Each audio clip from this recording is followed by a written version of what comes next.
బొబ్బర పప్పు గారెలు ఈ కప్పుతో 3 కప్పులు తీసుకున్నానండి.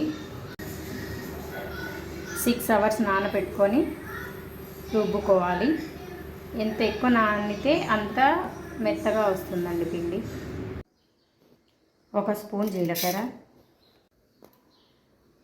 1 స్పూన్ వాము, 4 పచ్చిమిర్చి. నేను మిక్సీలో వేసుకుంటున్నానండి, ఎందుకంటే పిల్లలు ఉన్నారు కదా, కట్ చేసి అయినా వేసుకోవచ్చు. కరివేపాకు, కొత్తిమీర, ఒక చిన్న ఎల్లిపాయ. ఇవన్నీ మిక్సీలో పట్టుకోవాలి. వీటితో పాటు నేను ఆనియన్ కూడా మిక్సీని పట్టుకుంటాను. ఎల్లిపాయలు, ఒక ఆనియన్, ఇది కూడా నేను మిక్సీలోనే వేసుకుంటాను. చిన్న చిన్నగా కట్ చేసుకొని వేసుకుంటే ఇంకా బాగుంటుందండి, కానీ నాకు పిల్లలన్నీ ఏరేస్తారు, సో నేను మిక్సీ పట్టుకుంటాను.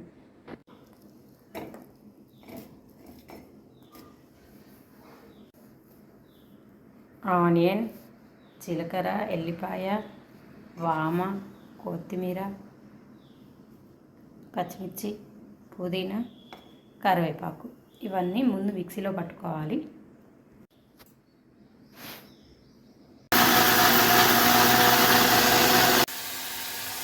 మిక్సీ పట్టుకున్న దాన్ని ఫస్ట్ గిన్నెలో ఇలా వేసుకోవాలి.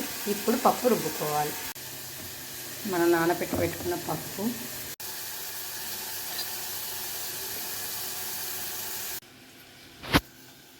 పప్పు ఇలా రుబ్బుకున్నాక రుచికి సరిపడా సాల్ట్. ఈ పప్పులో కూడా మళ్ళీ 1 స్పూన్ జీలకర్ర వేసుకోండి, టేస్ట్ బాగా వస్తుంది. డీప్ ఫ్రైకి సరిపడా ఆయిల్ తీసుకొని ఇలా వేసుకోవాలి.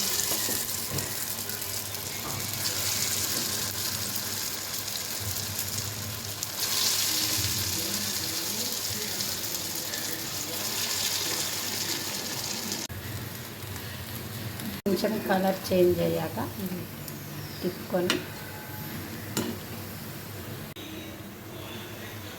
ఇలా కలర్ చేంజ్ అయ్యాక